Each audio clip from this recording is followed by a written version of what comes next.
So let's start. Friends, mostly हर बड़े काम के पीछे एक छोटी सी रीजन होती है और व्हाट्सएप की क्रिएशन के पीछे भी एक छोटी सी ही वजह थी। हुआ कुछ यूं कि जैन कॉम नामी इंसान एक दिन जिम जा रहे थे और उनको अपने दोस्त की काफी ज्यादा कॉल्स आ रही थी जिसको वो पिक्चर सेंड नहीं कर सकते थे। जब वो जिम पहुंचे तो उनको ख्याल आया कि ऐसा कोई तरीका होना चाहिए जिससे वो अपने दोस्तों को बता सकें कि मैं जिम में हूं, ताकि वो उनको डिस्टर्ब ना करें और ये काम भी फ्री में हो जाए। क्योंकि अगर वो इंडिविजुअली तौर पर सभी फ्रेंड्स को मैसेजेस करेंगे तो एसएमएस की कॉस्ट उनको पे करनी पड़ेगी और टाइम भी अलग से वेस्ट होगा और फिर ये भी सोचना पड़ेगा कि वो किस किस को एसएमएस करें, क्योंकि कॉल तो उनके कॉन्टैक्ट लिस्ट में से कोई भी बंदा उनको कर सकता है। ये सारी बातों को ज़हन में रखते हुए वो और उनके फ्रेंड ब्रेन एक्टॉन ने मिलकर 2009 में एक ऐसी ऐप बनाई जिसे आज पूरी दुनिया में व्हाट्सएप के नाम से जाना जाता है। फ्रेंड्स, यहाँ मैं आपको बताऊं कि ये दोनों दोस्त कोई नॉर्मल इंसान नहीं थे। इससे पहले ये लोग इकट्ठे याहू में तकरीबन 9 साल काम करते रहे और उसके बाद इन दोनों ने इकट्ठे वहां से रिजाइन कर दिया। उसके बाद इन्होंने फेसबुक को ज्वाइन किया और फेसबुक के बाद इन्होंने ट्विटर को ज्वाइन करने की कोशिश की, बट अनफॉर्चुनेटली इनको इनकी डिमांड और पोजीशन के हिसाब से जॉब नहीं मिली। जब व्हाट्सएप को बनाया गया तब इनका बेसिक काम सिर्फ इतना था कि सभी फ्रेंड्स को एक स्टेटस मिल जाए। एक्चुअली आपने नोटिस किया होगा कि व्हाट्सएप नेम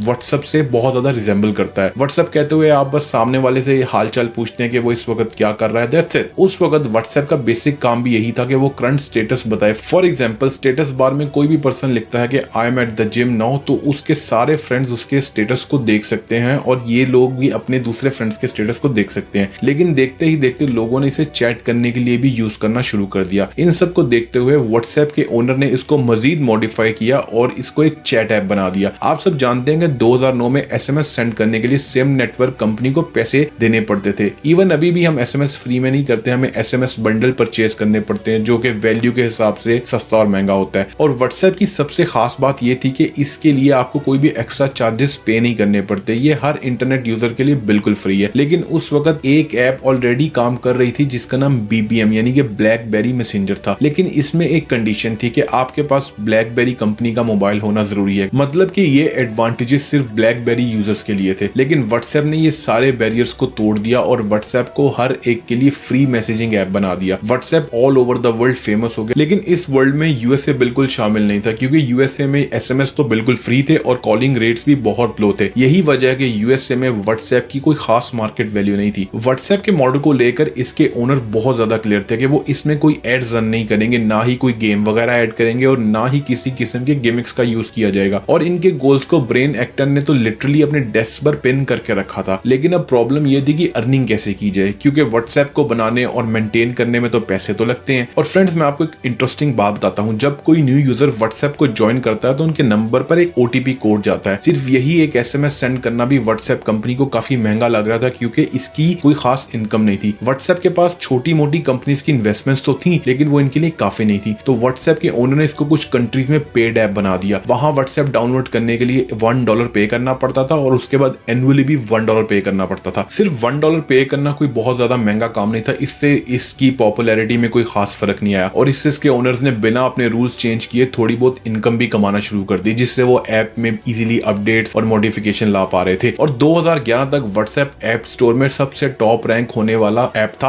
और इसकी रेटिंग सबसे ज्यादा थी। देखते ही देखते $1 प्लान ने एक अच्छा प्रॉफिट भी देना शुरू कर दिया।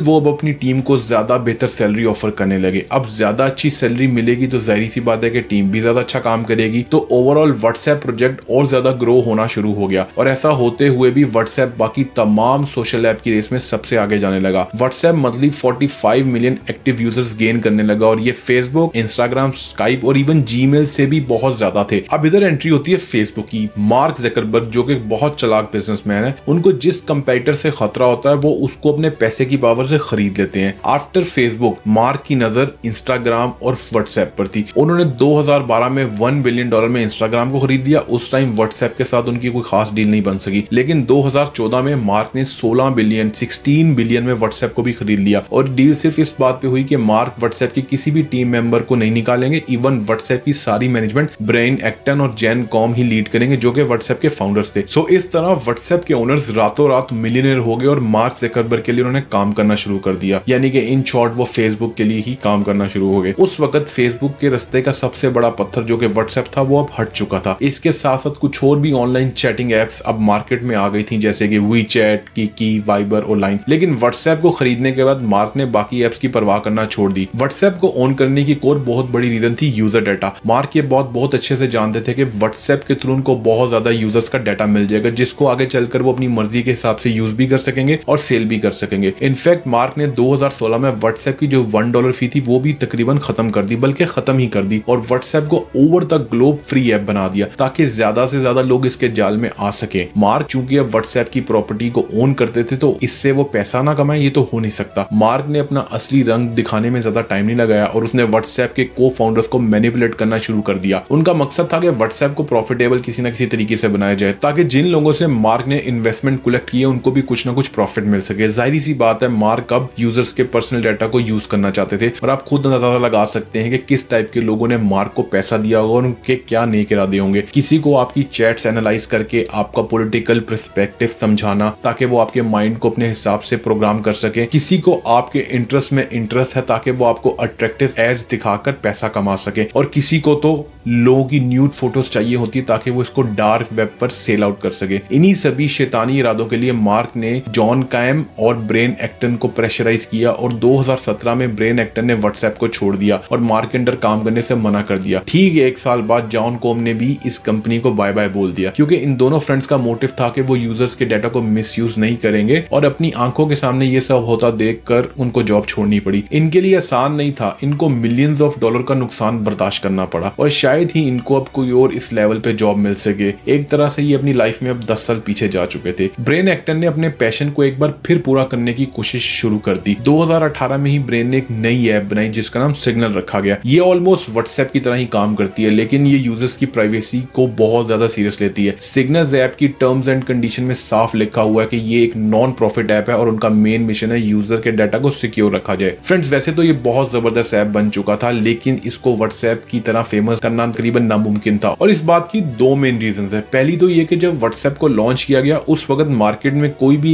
ऐसी ऐप नहीं थी, इसलिए व्हाट्सएप को कुछ ही दिनों में करोड़ों लोगों ने इंस्टॉल कर लिया। लेकिन अब सिग्नल ऐप के रास्ते में खुद व्हाट्सएप ही खड़ा था। लोगों को व्हाट्सएप से सिग्नल पर स्विच करवाना ऑलमोस्ट इम्पॉसिबल था, और दूसरा रीजन यही है कि ये बहुत ज्यादा इम्पॉसिबल काम था क्योंकि लोगों को अपनी प्राइवेसी की बिल्कुल परवाह नहीं थी। हर कोई यही सोचता था कि यार मैं इतने सालों से व्हाट्सएप यूज कर रहा हूं, भला मेरा डाटा कोई क्यों चोरी करेगा। इवन ये वीडियो देखने के बाद आप में से भी कोई व्हाट्सएप को मुझे उम्मीद है अनइंस्टॉल नहीं करेगा, और वो इसलिए कि इसको यूज करना अब हमारी मजबूरी बन चुकी है, क्योंकि हमारे सभी फ्रेंड्स व्हाट्सएप पर ही हैं। इवन किसी न्यू पर्सन से भी जब आप कांटेक्ट में आते हैं तो उसके पास भी व्हाट्सएप भी होता है, और अगर हम व्हाट्सएप को छोड़कर सिग्नल यूज भी कर लेते हैं तो बाकी सभी फ्रेंड्स को अपने सिग्नल पर मूव कराना एक इम्पॉसिबल सा काम है, क्योंकि आजकल के दौर में किसी के पास इतना टाइम नहीं है कि वो आपके बात पे यकीन करके ये बात समझे कि व्हाट्सएप उनके डाटा को चोरी कर रहा है और व्हाट्सएप को छोड़कर वो आपके लिए सिग्नल ऐप पर मूव कर जाए। मार्क ज़करबर्ग को अपनी इस हिप्नोटाइज वाली स्किल पर बहुत ज्यादा भरोसा है, और ये एक्सपोज होने के बाद भी वो अपनी हरकतों से बाज नहीं आते, क्योंकि उनको पता है कि मछली अब उनके जाल में फंस चुकी है। अब सारी जिंदगी वो किसी खूबसूरत एक्वेरियम में इस मछली को रखेंगे और बिजनेस करते रहेंगे। फ्रेंड्स, अगर हम ये देखें कि मिस्टर मार्क व्हाट्सएप से कितना रेवेन्यू जनरेट करते हैं तो इसका एग्जैक्ट इंडिविजुअल स्टैट्स तो अवेलेबल नहीं है, क्योंकि इसको फेसबुक का हिसाब बना दिया गया है। लेकिन फिर भी कुछ एक्सपर्ट्स ने एक एस्टिमेट लगाया है कि 2018 में 1.3 बिलियन का रेवेन्यू जनरेट किया गया, जो 2021 तक तकरीबन 8.7 बिलियन डॉलर तक पहुंच गया है। ये भी एक एस्टिमेट ही लगाया गया है कि व्हाट्सएप डेली 23.8 मिलियन डॉलर्स कमाता है, और पाकिस्तान में व्हाट्सएप के 46.2 मिलियन यूजर्स है, जबकि इंडिया में 487.5 मिलियन यूजर्स मौजूद है। इनफैक्ट व्हाट्सएप किसी भी सोशल मीडिया में सबसे ज्यादा यूज होने वाला अब ऐप बन चुका है, क्योंकि कोई यूट्यूबर हो या टिकटॉकर हो या बस फेसबुक या ट्विटर यूजर ही क्यों ना हो, सब व्हाट्सएप को इंस्टॉल करते हैं और यूज करते हैं। और अब हम चाह कर भी व्हाट्सएप के जाल से नहीं निकल सकते, क्योंकि हमें अब इसका मजा आने लगा है। कमेंट सेक्शन में आप मुझे बताएं कि क्या आप अपने व्हाट्सएप के अकाउंट को डिलीट कर सकते हैं। अगर नहीं तो उसका रीजन बताएं, और अगर कर सकते हैं तो हैट्स ऑफ।